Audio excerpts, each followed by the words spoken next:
before. Many of us in the delegation are here in South Korea for the very first time.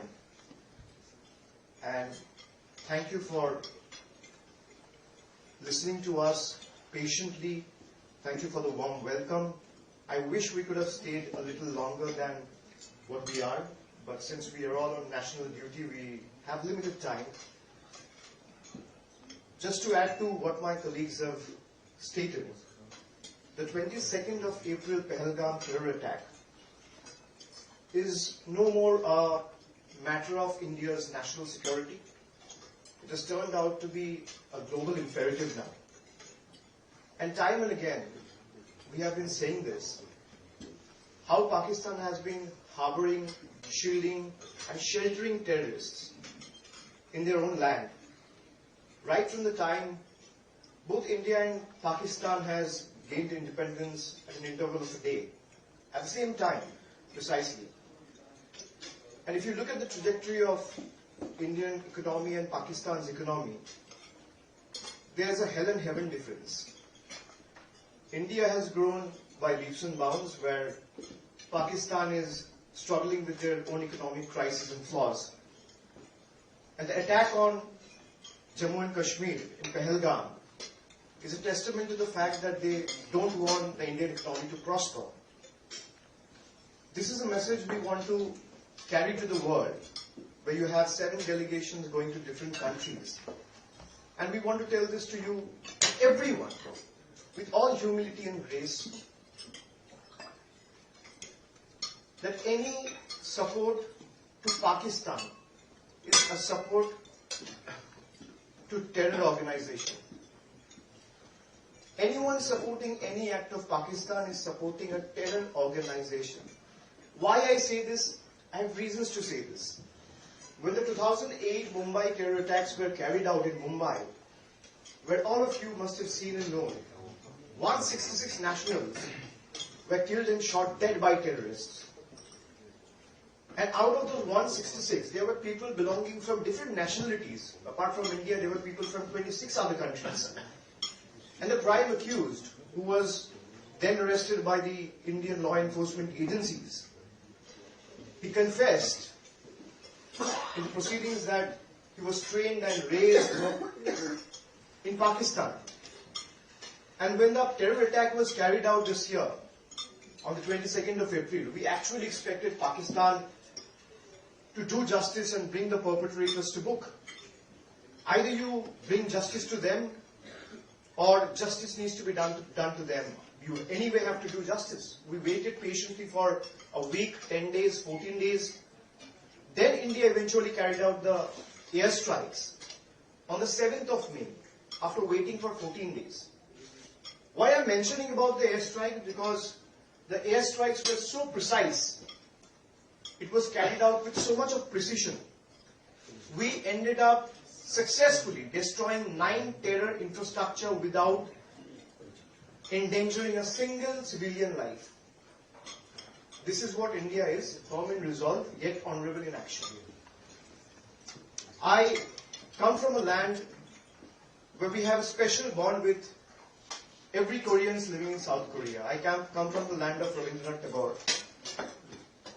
And Rabindranath Tagore's poem, The Lamb from the East, is still embedded and found a special place in the textbooks of school kids today. And we come from a land who has always taught and given the message of peace, harmony, tolerance, and humanity to the world. We would be the last one to talk about violence. We would be the last one to talk about war and tax. But we have been repeatedly waiting patiently for them to bring the perpetrators to book, which they're not doing. Now, our stance from the very first day has been clear. You fire, we fire. You stop, we stop. You can't be expecting one-sided action, and you can't be expecting any reaction. As Newton's third law says, every action has an equal and opposite reaction. Now, breeding a snake back in your backyard and expecting that snake to only bite your neighbor is the last mistake we should do, or last think we should think of. Because once the snake is unleashed, it will end up biting whoever it can.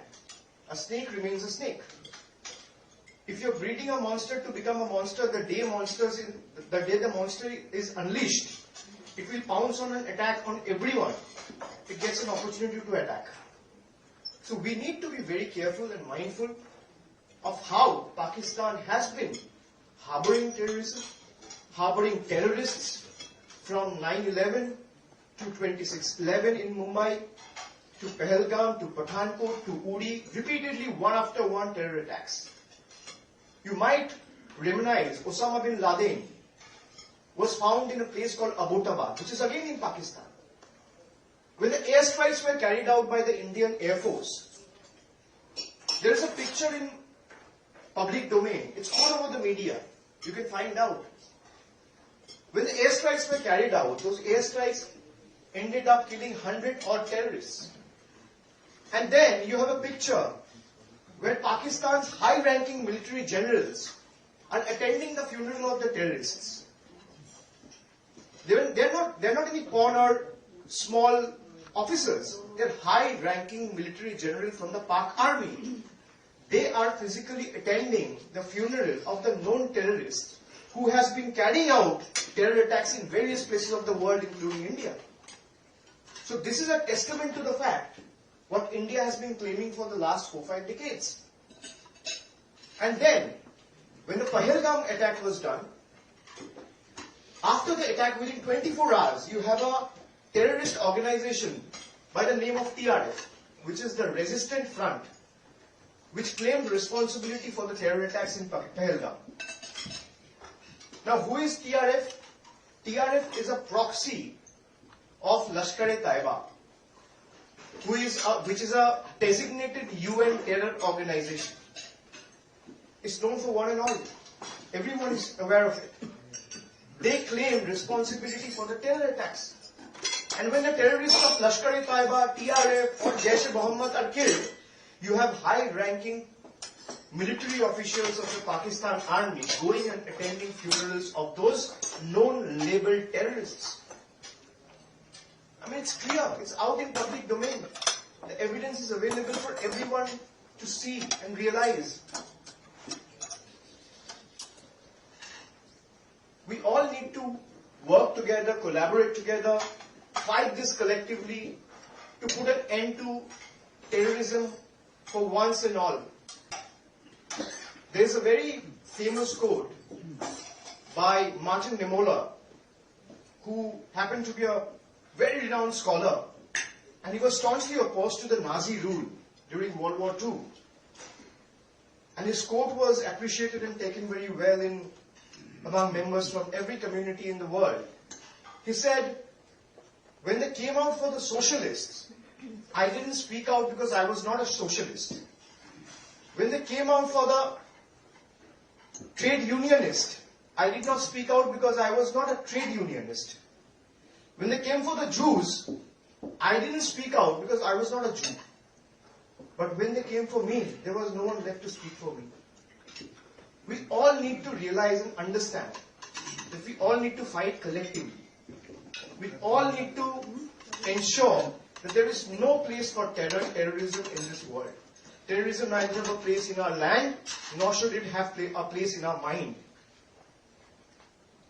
And India has been clear on its stand from day one. We don't want any kind of war. We don't want any kind of violence. I say that repeatedly. But if you're attacking us, our humility, our dignity, our respect towards you shouldn't be considered as our weakness. So we humbly appeal before all of you. You are among an ensuing state election. We realize that and really appreciate all of you taking out time and coming here and listening to all of us. I really hope that India and South Korea's strategic ties, partnership and bond will grow from strength to strength in the days to come. And we will again get to see all of you and get an opportunity to visit this lovely country. Thank you. Uttar Pradesh, the largest